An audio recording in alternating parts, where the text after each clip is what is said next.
Kailan tanggalan ng ngipin ang isang musang dahil nabubulok na ito? Pero hindi ito magiging madali.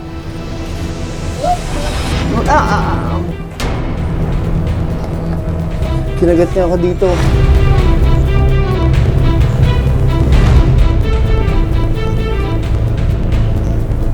Isang musang na na-rescue mula sa tangkang pagbebenta. Ito naman ang isang pamilya rin ng musang na natagpuan sa isang lote na tatayuan ng bahay. Maswerte silang nasagip ng mga nagmamalasakit.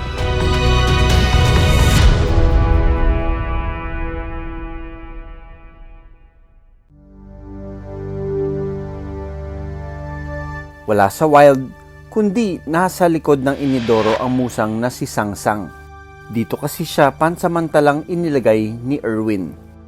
Muntik nang gawing pulutan si Sangsang na mga hunter.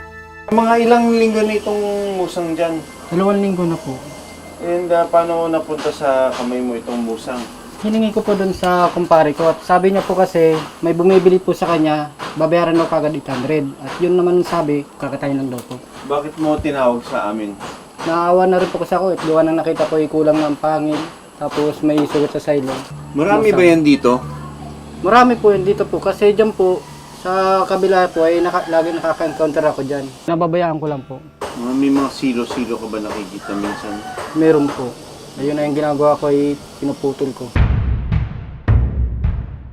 So we're gonna wear these long leather gloves. Protektado ang daliri ko dito. We have to be careful, ha? Pangalawang challenge dito is napakababa ng kulungan na ito. And medyo mahirap ng lumuhod dito.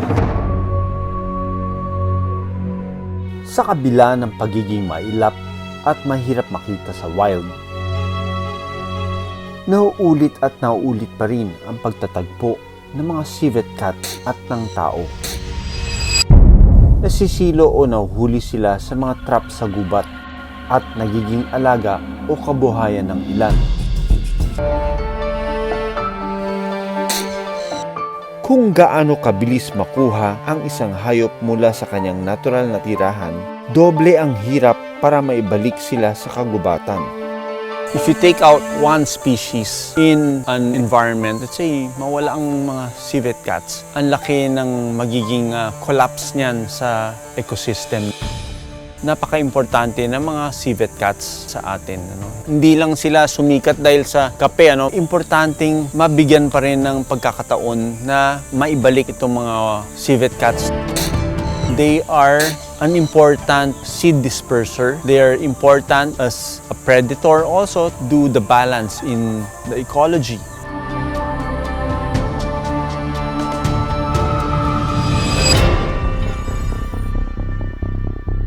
Kailan tanggalan ng ngipin ang isang musang dahil nabubulok na ito? Pagkakita pa lang ni Sangsang sa aking kamay, naging defensive na agad siya.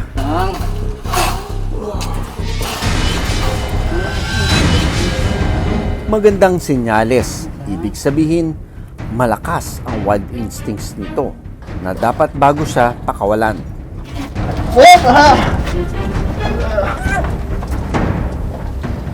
Buti na lang. Meron akong gloves. Look at that. Kinagat niya ako dito.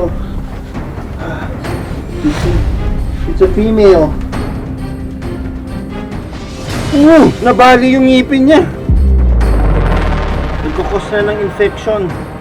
So I think dun sa rescue center, we'll sedate it and we have to extract the fractured root. Pagkatapos ko ma-examine to, gusto kong tignan yung braso ko. Dahil inabot ako, kinagat ako. Wow, grabe. Imagine if I don't have a gloves, sigurado, butas-butas na yung daliri ko.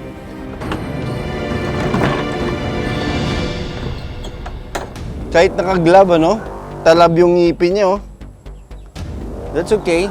Ganyan talaga, kailangan niyang i-defend yung sarili niya. And nakadali sa akin yung yung part na kompleto yung ngipin. This is the upper and this is the lower. Pero that's a good sign na malakas pa siya. Dadali namin si Sangsang sa rescue center para gamutin at i-rehabilitate.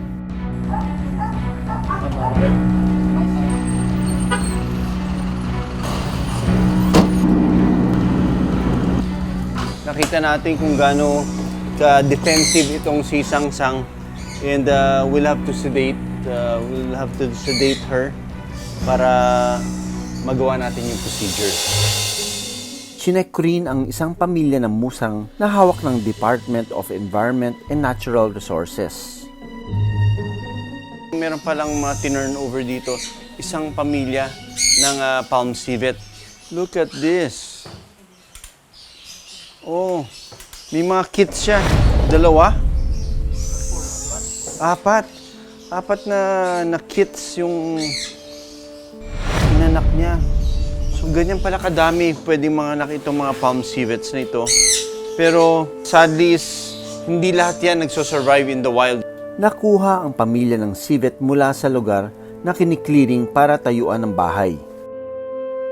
Kailangang masiguro na malakas ang lahat ng musang bago i-release.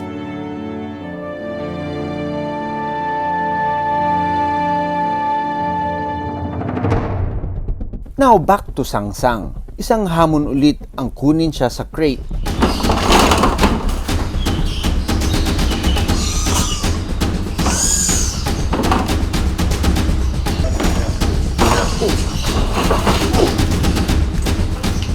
Nakagat ka? Nang maturukan ng pampatulog,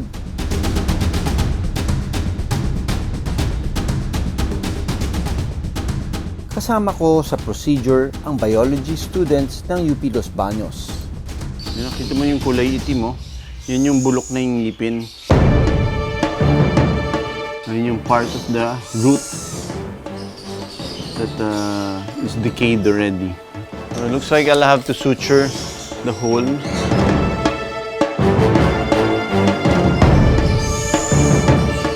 Kasi mga kinakain nito, sari-sari, mga prutas, mga karne. And pag napasukan yung butas na yan, pwede siyang magkaroon ng tuloy-tuloy na infection. Binigyan ko rin si Sangsang ng gamot at bitamina.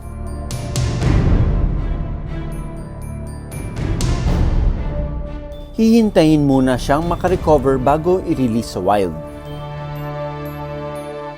Maraming salamat sa panonood ng Born to be Wild. Para sa iba pang kwento tungkol sa ating kalikasan, mag-subscribe na sa GMA Public Affairs YouTube channel.